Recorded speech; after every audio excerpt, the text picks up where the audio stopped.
Thank you for recording us. And thank you for being with us, Carolyn. I just love talking with you. I love how you share what's really happening in your life. And after we had our last little conversation, it was just the two of us talking. It totally was unplanned, unscripted. I just hit record, so we'd have a recording, because I think your insights and your experiences are so inspirational to me. And I figured if it's inspirational to me, then people are going to love it too. So thank you for coming back. Oh, totally. My pleasure. I think it was even my idea because I had so much fun last time. Yeah, and other people who were leaving comments on the last one were asking for, I think maybe they didn't say specifically, can Carolyn come back, but that's what they meant. So thank you for everybody. Well, yes, thank you, everybody. And thank you, Cynthia, for being Cynthia. You're so wonderful. So are you.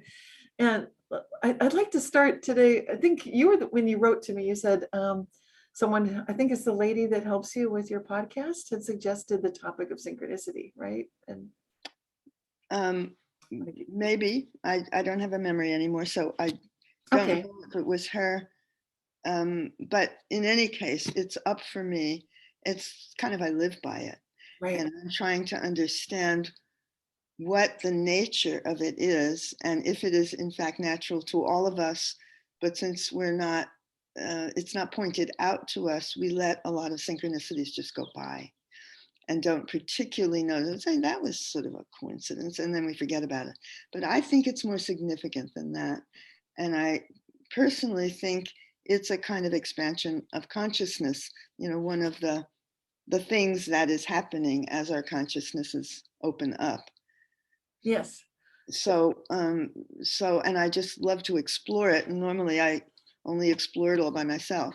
So I'm delighted that we have this chance to talk about it. Me too. And to tie it in with physics, I love to do that. I like to think about the words of John Archibald Wheeler. He was the physicist who first really talked about this being a participatory universe or a participatory cosmos. And if people are wondering, what does that mean?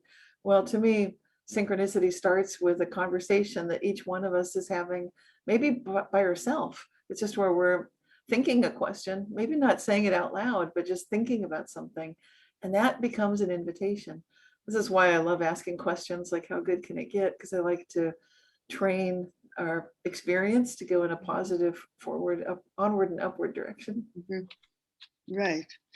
So why don't I just tell you what's been happening for me? And this is 3 days old. And back up just to say that I have learned to depend upon synchronicities happening as guiders. And so what's happened in the last 3 days is a perfect example. So I would just love to talk about it a little bit, because it also refers back to the whole question of what is happening at this time in the world and what we should be paying attention to. I'd love to hear it. So yes, please. Right. And you said you took notes. This is great. I just to remind myself of what I wanted to talk about, because I forget a lot. Right. Okay, so in the past 3 days, I live on a farm. And on the farm in this season, we are just overrun with thistles. And thistles are, first of all, you don't want to walk into one. And second of all, they multiply at an alarming rate. And every flower becomes about 40 seeds. And when the wind blows, those 40 seeds then plant themselves. So there's a big job to get those thistles out of the ground. So I've started, getting out there with my pitchfork and digging up thistles. And we're 13 acres. It's a little bit more than this old lady can handle. So we finally, I live with other people and everybody's very, very busy. And finally, some of the guys said, okay, we'll weed whack. That you have a machine and it makes a lot of noise and you bang down the plants, right, which is better than not weed whacking, but it doesn't do the trick because you have to dig up the roots. If the roots are there, right. They're just going to come back and multiply next year. Yes. So what to do?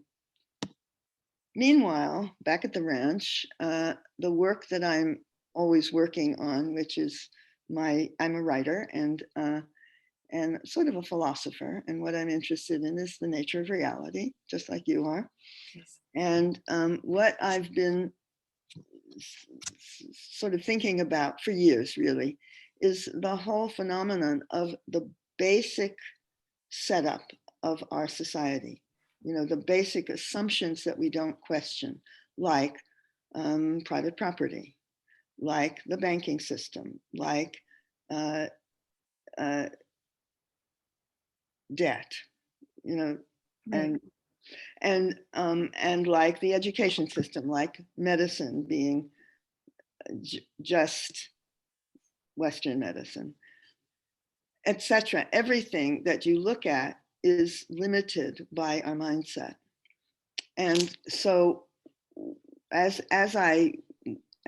we experience the world right now, which is falling apart in a great way, I wonder how we begin to make the changes, not only talk about them, but to actually make the changes. Or another way of putting that is digging them up by the roots. And this morning I realized, oh my God, I am living the synchronicity. So these are thorny problems too. Thorny problems, and they have pretty flowers, so we get sidetracked. And they blow off in the wind, and the seeds go everywhere. So beautiful. People come in with their weed whackers. Let me just mow this down for you. Never mind that it might come back 1,000 times worse. Exactly. And if you are the naysayer, as I am in this crowd, and says it doesn't really do any good to just weed whack them because the roots are still there, and everybody goes, oh, sigh, I can't do that too. And then I look at what's happening in the world, and that's what we're all saying, oh, I can't handle that too. So, okay, that's the subject. So these things come together. I see it as the universe showing me. Yes. Pointing it out and saying, you've got to look deeper than everything that you see on television. That this is a much deeper question. It's a philosophical question. It's a spiritual question. And it has to be, the roots of it have to be changed, dug out. And I love this example too, because it's not one where it helps at all. I don't think it ever helps to point out who's right, who's wrong, and take sides. And, like, well, this is all so-and-so's fault because last year they weed whacked. This really gets us nowhere. It gets us nowhere, and we do it all the time. And that's what creates wars. It's like, this is mine. No, this is mine. No, this is mine. Or you're right, you're wrong, I'm right. All variations of that is what has gotten us into this pickle. And it's very, very old. So we don't even question it anymore. Yeah. But one thing I love about synchronicity and the way it happens in both of our lives so much is, I think both of us have experienced this many, many times. Sometimes things seem to be going wrong. Like I had an experience with synchronicity that was one of the most mind-blowing incidents I've ever had. I've had several of those, but this is one. This is up in the top 10, I think. I was on my way to see a talk in San Francisco for Institute of Noetic Sciences. And I think it would be, I forget who was speaking, Dean Radin and somebody else, I think. Anyway, I was I parked my car at the North Berkeley BART station, and I had exact change in my hand, a bunch of coins, just exact fare to get into the city for the return trip. And just as I was putting my coins into the coin machine for BART, and I had cut it very close, there was no extra time. One of my quarters, it started doing the weirdest thing. It looked like it was going into putty or something, like if you're using modeling clay and it gets nice and warm and it bends. My quarter just bent. It got nice and warm and it bent, and then it wouldn't go down the coin slot. And I thought, well, oh no, this is terrible. I was so upset, and I thought, well, now what am I going to do? I can't get this. And then it sort of set itself back into its regular temperature. It was nice and cool and extremely solid in a very curved position. from my trying to get it into the slot, and then it bent there. Oh, brother. So I now I realized I was in a pickle. I had to run back to the car and try to get 25 cents more. I kept that coin in my pocket, I think, and I just grabbed the correct change. Actually, I took extra in case this happened more. I'd never seen anything like this, but I wasn't going to take chances. Anyway, long story short, I missed the first train I meant to take. And so now I'm downstairs in the BART. It's an underground local transit system. And so I'm waiting for the next train thinking, what the heck? Now I'm going to be running to try to make it on time to this event. But I calmed down, like, okay, there's some reason for this, but I'm still very annoyed with the coin.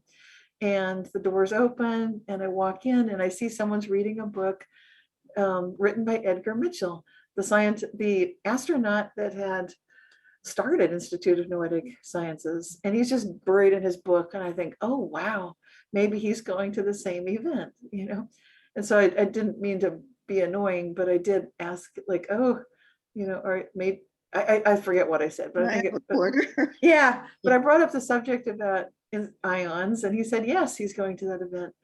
And in fact, it turned out he was working at the time with Dean Radin on an experiment with plant consciousness. Mm-hmm. And anyway, we had a wonderful conversation. And that to me, it's a whole bunch of things at once, but to me, it was a very strong synchronicity for sure. And people could say, well, you're going to meet someone who's going to that event. Not really, not in a city. And you live in this Bay Area too. It's not that common that you just walk into a train and meet someone. Especially somebody who's relevant to where you're going. Right. We're just in such a large community here that the odds are very small. And the fact that was the person right there, and that I for sure would not have met him if I'd been on the train that I thought was my correct train. And that's the whole point. I think for me, synchronicity shows that there's a hidden order, that there is a level of consciousness that's part of this oneness that we're all connected to, that operates in a non-linear way. And if we trust that, even when things seem to be going wrong, like I got long COVID, and some people said, why did that happen to you? Well, I think I came out of it with some really great insights, and that I never would have found otherwise. And that's always the key. So yeah, it always works that way. Your train story reminds me of my train story, which was a long time ago when I was a girl traveling in Europe and having adventures. And on the train, I got on the wrong train in this case. It was in Italy, and I wanted to go to Florence, I think, and I was on the wrong track, right, going the other direction. And I, oh my God. So I got on the wrong train. Like, okay, I don't know where I'm going, but I will end up somewhere and have my own adventure. And in the car that I was on, were a group of musicians who were apparently all coming from a rehearsal. And amongst them was one young cellist who my heart just went out to. And we were going toward Ravenna, which I'd never, of course, ever been to. And all the other musicians got out, and then only the two of us were left in the train. And we both were the last people on the train. We got out at Ravenna, and he said, I saw you looking at a map, all this in Italian. What are you looking for? And I said, I'm looking for the youth hostel. And he said, well, I live right across the street from the youth hostel. Come with me and we will, I'll show you how to get there.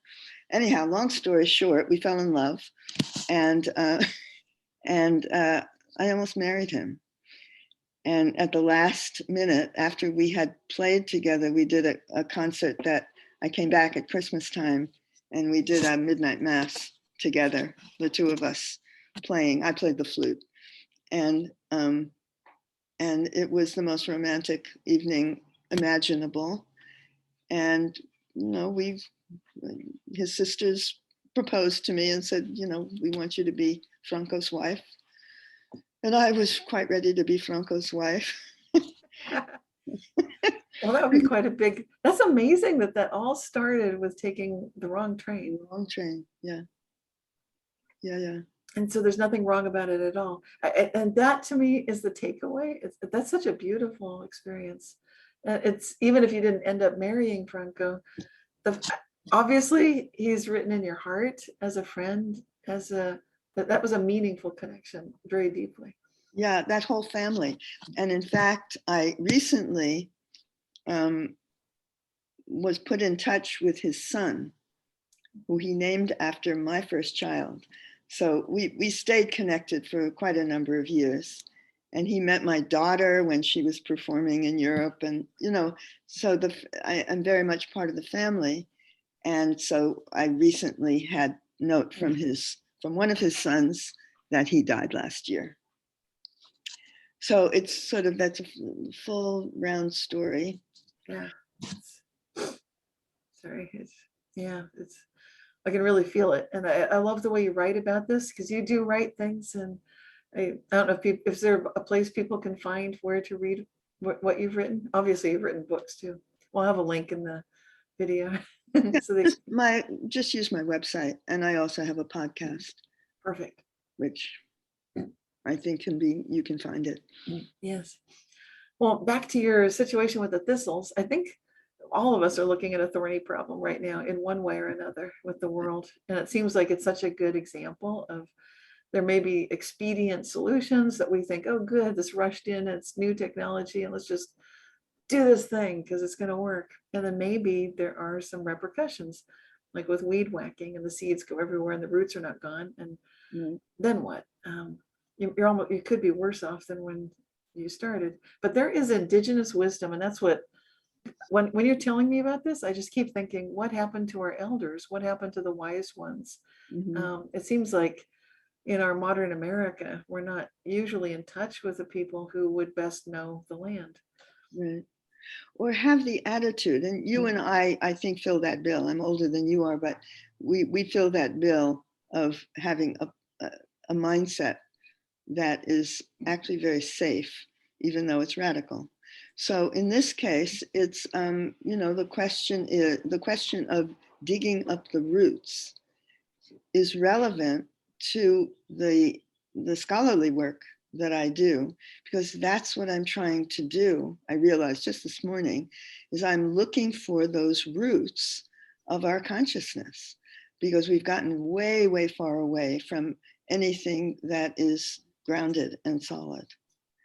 And we feel it when we're in the land. I think that's such a key. I notice people who, like yourself and like me, who are so connected with the property that we live with. It doesn't even seem like we can own it. It seems like we're caretakers and guardians of it.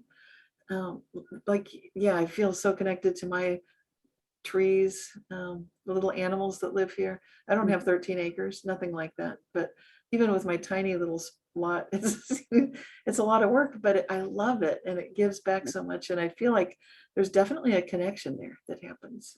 Yeah, well, you belong to the earth, and the earth belongs to us, and we've forgotten that in our economic system, and I think, I hope I don't hurt feelings here, but I think also our religious systems, they are not based on the health of the earth for the most part. Western religions. Oh, you can cut this out if you want to. I'm not going to edit anything, so we're on our own here. Okay. So I hope I haven't hurt anybody's feelings, but it's true that, as I see it, that unless we are in reference to the natural world, we're going off on the wrong track. And as a society, we are not in reference to the natural world. Right. And one thing, looks like I just want to wrap this up, because I know we both have, this is going to be a shorter video than the last one, it looks like. So I want to emphasize that when we go forward with synchronicity, we can actually stay focused on a golden age. It's something we talk about with International Mandela Effect Conference that every month we talk about animals that are coming back from extinction, golden animals that we've never seen before. changes in our physiology, just all sorts of good things. But we can also see it individually in our own lives if we start looking for it. I love what you said there at the beginning, that if you look for synchronicity, we can find it. And Yeah. sometimes we don't even notice it's happening. So do you have any techniques or ways that you spot it? Obviously, you're a writer, so you might be journaling things. Well, it's been happening for such a long time that I don't even worry about it. I just stay aware and or try and stay aware to the extent that I can. And they just pop out. It's like, okay, the other one that happened, and this happened last night. So, well, over about a 24-hour period. So I was outside gardening and noticed that in front of the sort of the farmhouse of this 13 acres, which is on a street, there were two guys with green pinnies on and trash picker uppers, and they were just going through the neighborhood picking up trash. So I said hello to them, and turned out that they were farmers, and they worked on a farm a few blocks away, and they were just doing this because they wanted to. I mean, they weren't in anybody's employ. They just, the streets are dirty, they're going to clean them up. So, so we got to talking about gardens and such. And then they said, do you have any work that you need done around here? And I said, thistles. Yes. And we were on the same page about it. They said, it doesn't do any good to weed whack them. You've got to dig them up. And I said, are you two willing to be hired to dig up a gazillion thistle roots? And they said, sure. So they came. If I hadn't been outside, I would not have met them.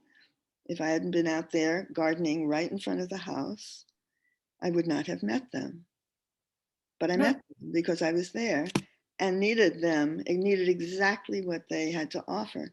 Now, mind you, 2 or 3 weeks ago, before the thistles had matured, I was looking for somebody who would do this. Couldn't find anybody, just gave up on it, let the weed whackers do their thing. And then along came these two strangers who said, yeah, of course we'll weed whack. And of course we'll dig up the roots. Dig up the roots, yeah. And this is such an important realization. I just want to quote one thing by Jacob Needleman, because he said consciousness is a vast vertical realm. And I think that gives us that idea that there's something going on beneath the ground, in the roots, but there's also something going on above. There's this hidden order that ties everything together, and we can absolutely have faith. I think giving up is actually part of the solution, because when we're gripping so tightly onto some expectation, like I'll just use the methods I've used before to find a solution to this problem, maybe we don't. But then instead of panicking, this is the point where a lot of people have such a tight grip. It's important to let go of the tight grip, because we want to get into that kind of pure energy state where everything is possible, where there is this infinite eternal connection to oneness, to each other, to source. And that's where that I think is the secret, is if we do that, is maintain that connection to oneness and source. Yes. And we're there. And the source is not striated. It's just one big thing that includes everything. Yes. And that's where we live and have our being, and that's where we rest and can rest, I believe. And then when I find, just personally, when I don't get all upset, like, with Trump, everybody else was hysterical, and I was not, very deliberately. I mean, it took some work, but I thought he has a job to do, and he's actually doing it brilliantly. God bless him. He's getting everybody riled up, and it's about time. So, well, where we live in the Bay Area, that was true. I think there were places where, I guess he got people riled up everywhere, I guess. Even the people that followed him, that love him, he was good at being a catalyst, for sure. And a disruptor, a big disruptor. But maybe this is the time we need these disruptive forces like Elon Musk. Yeah, we need people that are willing to look at where are we going to be in 100 years from now, Now we do have to pull up some roots, I guess. That's right. I think that is exactly the point, is where are we going to be in 10 years? Right. It's very, very scary. And we may not make it in time. But ultimately, it all goes round. You know, it's that what I see is that everything is part of one whole thing. Yes. Whether you agree with this part or that part, doesn't matter. It's all one thing. Well, I can really feel it when I connect with the redwoods, especially near my house. Then I think I was feeling discouraged about the fires and the super mega drought and all that stuff. But when I started reconnecting to the redwoods, I felt that they actually are aligned with us in bringing in, the rain, bringing in the weather systems. And it was an amazing feeling to feel like it's not just humans doing this, but we are part of this ecosystem, this environment. And I think the more of us that know and do that, whether it's working with our 13 acres of the pitchfork and the roots of the thistles, and there are places for thistles to be too. I think we just don't want them taking over your 13 acres. So. Right. Everything in balance, ideally. Right. But nothing doesn't belong, is what I keep coming to as I get older. It's all got a place, and it's all got a purpose in the schema of the whole thing. And the whole thing is not just three-dimensional. It's No. multi-dimension. It's super. That's why I'm quoting. I love Jacob Needleman when he said that. He came to a conference we did for Foundations of Mind, and I featured that in my newsletter that month because I thought this. Well, I quoted several things he said, but that one just jumped out at me. He also said that. He said a lot of things. He said we need a movement of the heart to study consciousness, and I think that's exactly what we're talking about too. Exactly. I'm going to cut this one short right now, and we can continue maybe at another time or shortly after this. But I'm going to say thank you so much for being here, and another wonderful sharing of synchronicity and going forward into this new world. Thank you so much, Carolyn. No, thank you.